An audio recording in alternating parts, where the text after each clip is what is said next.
like this one. This is all about marathon advice to first timers. So numbers on this are pretty boggling. Approximately half of all marathoners every single year are first time marathon runners. What? Half. Right? Which is actually, when I looked it up, this is more than what I thought. In Chicago, we have a lot of first timers because it's a flat course. It's meant to be a beginner friendly course. Mm-hmm. But in the US alone, around 509,000 people participate in marathons annually. So just about 260,000 of people are likely to be first timers. That's just here. So this one better have a lot of reach. Yeah. So 260,000 of those people out there even right now in the US. Doing a marathon for the first time is pretty wild because you get all of these little milestones and achievements, right? You get new distances and your longest long runs week on week, except for those recovery weeks, which you will of course scale back. You have new tricks, new things to learn, new gear, new tools, new nutrition.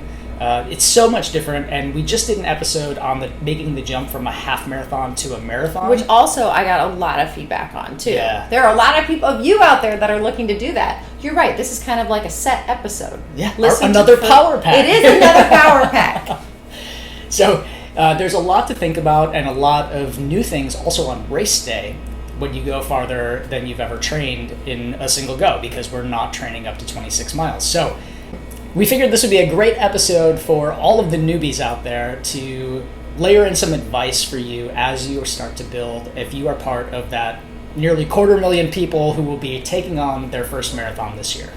So we chunked these up into kind of training before race day, and then on race day in the beginning, kind of in the middle, and then at the end.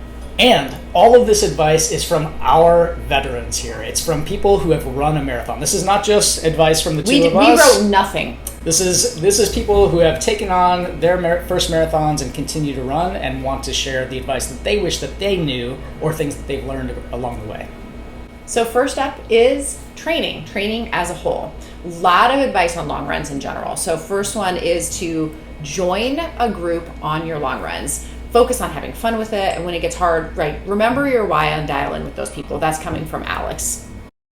Next up is to keep your long runs easy. Easy pace is needed in your long runs in order to achieve your goals. Like, you have to be running easy enough to get that aerobic endurance. Trust the process. Think of it this way. If you can hold a conversation or sing without running out of breath, you are doing it right. And that's from Yvonne. And I know Yvonne has been listening because we talked about the Mary Had a Little Lamb Tusk in a past episode. So the singing, I see you. I see you. If it's country music, though, do not do it in front of me. Please. Love Robyn. Next thing on long runs is to treat them truly like a dress rehearsal. Sandra came up with this one, and I love it because if you are a first-time marathoner, if you're not already doing this, start doing this now. Using your long runs to test out your nutrition, your gear, your hydration. And once you've landed on something that really works, commit to it. Write it down, commit to it, and keep repeating it so that you can use it on race day. I love that one. Next up is training doesn't need to be perfect. When I scanned through this list, this one jumped out at me as a favorite here. Not every training run needs to be perfect, and they most certainly won't all be perfect. So all you need is one solid 18-miler or time on feet to have a good marathon on race day. I learned this one from Coach Robyn, and this is from Mac. People freak out about this, though. Like, when they think, oh, the last 4 long runs have to be perfect. It's like, no, literally, we kind of want you to have a bad one so that we get it out of the way, but we just need one to be solid, to be able to use that quality fitness deposit and be like, check the box. Okay, now we can apply it. All right, we're shifting into before race day. So before race day, name on gear. I love this one. This is a secret hack here. If you have your name printed on a shirt or your race kit, that is key for the race because it means that people will be cheering for you the entire way, even if your family and friends aren't there. And it's such an uplifting feeling. It comes in clutch when you're pushing through a wall. And that one is from Amelia. If you're here in Chicago and you don't know how to do that and you don't have a friend with a Cricut machine, go to T-Shirt Deli on Damon. They do fantastic work. If you're one of our Edge athletes, they have all of our logos too. But a lot of times people will put like Katie and then Edge underneath. And it is so awesome because then they get both call outs. I can't say this one enough. Get your name on your shirt. Thank you, Amelia. Pivoting now to what to do in the race. First, we're going to cover early in the race, so those early miles. Janet has this one, and I love it so much, which is do not start off too fast. Please, please, please be progressive, right? You're going to feel really fresh at the beginning. Why? Because you're tapered and there's so much energy. It will catch up with you in the end if you try to go out too fast. So treat the first half as a warm-up, and then the second half as kind of the true workout, and then what do you have left for kind of those last few miles. So progression, perfection. Oh, love that. And we always talk about chunking it up, and that's a great way to do it. Next up is pacing. So there will be a lot of excitement in the first few miles, so this goes along with what you just said. Definitely like the excitement, the adrenaline in the first part, and when in Chicago when your watch isn't working, it's easy to get swept up. So you have the crowds cheering, you have your nerves and the excitement. Stick to your plan. So don't go out too quickly because of that. Make sure you hydrate early and often, and soak up all of the good vibes, because this is your victory lap. This is the cherry on top of all of your training. And that one is from two people, actually. It's from Victoria and Lene. Speaking of early in the race, this one is all about fueling early and fueling often. So you do need a lot more fuel in your body for a marathon in order not to bonk. And you really need to fuel in the beginning in order to use it in the end. In general, you're not going to do anything you haven't practiced, right? Because you're going to use them as dress rehearsals. But, making sure that you're really nailing the first part of your nutrition plan will really help when that wall comes into play. And I love this little extra tidbit is to carry extra gels in case some don't open or if some fall. And this is also great if you have extra on you see someone struggling, you can hand it to them, because athletes are allowed to give athlete to athlete. And that one is also from Janet. Okay, pivoting now to during the race, when we're in the middle of the race, feed off of the environment. So let the energy of race day carry you. I think this one is, a lot of people think about it, a lot of people don't think about it as a strategy, but it is absolutely a strategy. You're going to have tons of signs along the course. There's entertainment, there's people to high five. It's those little moments that really help make the miles go by faster, and when it gets hard, you can lean into those even more. And that one's from Mac as well. Mac is crushing it. Second one for during the race, I love this one from Melissa. It's easier, true, for you to find your spectators than for them to find you. It is exhausting as someone who's on the side of the course to just scan. So find your friends. As a runner, find your friends. Have your friends share where they're going to be, including the side of the street, and also let them know the expected time based on your pace card, which you're not going to blow up, right? You're not going to go too fast, so that they know when to look when you pass through.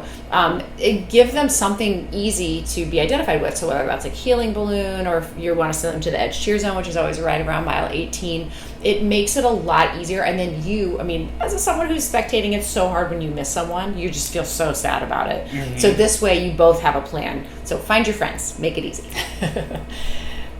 Yes, everybody's wearing the same colors as you. All right, pivoting now to late in the race. So build a toolkit for the wall. What a cool idea. This is great. This one's from Dinesh, and it is, he's talking about the wall is real for many people, but you can climb over it. So train for those late miles, mentally and physically. Have a mantra, remember why you're doing this, and know that there's no greater high than pushing through the wall. Along with that one from Janet, just knowing that it's not supposed to be easy, right? When you're in that final push, especially the last 3-6 miles, it is going to be harder, most likely, than anything you've done in training, right? It might feel different, right, as well, because you've never done those miles, but you're also doing it with fresher legs. So just reminding yourself, it's not supposed to be easy right now, right? That really helps calm down. Look around, other people are knowing it too. Thank you, Janet, for that one. Next up is to have a goal of smiling at the finish. And this is a great goal for our first-time marathoners, to end the race with a smile on their face. Not only in celebration of all of the hard work that you've done and the fact that you did it, but knowing that when you do that first one, there's a possibility that that marathon bug might hit. You might find yourself swearing off marathons. You might find yourself swearing them off and then signing up for your next one very quickly. More than likely. Very common. That one's from Mo. All right, and last one in the late stage marathon is from Katie, who actually is a coach as well. And she says to soak it in. Don't be afraid at the very end to slow down a little bit and just take a moment as you're going down that chute and going through the finish line. You will never have a chance to do another first marathon again. And just to recognize that moment. I love this one so much because I do think we just kind of like plow through. But if you put together like, gonna go ahead and give a smile, gonna go ahead, slow down, and just recognize that you're doing some pretty epic shit right now. And you're definitely a better version of yourself than you were when you started. And you're definitely a different version of yourself, and be really proud of that. All right, and finally, we have after the race. What should you do after the race? This one's from Sophia. Are you proud of her for this one? This is one of your athletes. I'm very proud. Have a plan. So, I feel like it's working. Proud coach moment. Yay, Sophia. Have a plan. So have a protein shake or a smoothie in your bag. Have a plan with your family to have your family give it to you after the race. Drink it ASAP because afterwards you will lose your appetite potentially. Make sure that you have a plan for immediately after to get those calories in. This athlete was so nauseated out in the afternoon of the marathon because she didn't eat, and she was way past hungry. And you know what happens when we're past hungry? We can't make decisions. And so this one is, it sounds like, learned from experience, but what a great lesson to take forward. Make sure that you have a plan on getting that nutrition in afterwards. I love it. All right, to all you first timers, if you all have extra ones that you want to know about, let us know. Like, we could easily drum up another set of pieces of advice because our veterans are ready to give it to you. Yeah, and if you're a veteran out there, what did we miss? What would you tell a first-time marathoner? Leave it in the comments or send us a message. Thanks for listening to Coach Quip. Original music performed by Mend. Follow us online on Instagram, Facebook, and Twitter at Edge Athlete Lounge. Our podcast lives in the blog section of our website. Don't forget to subscribe, rate, and review this podcast, and you can check out the show notes for additional ways to contact us. Ready, set, onward we go.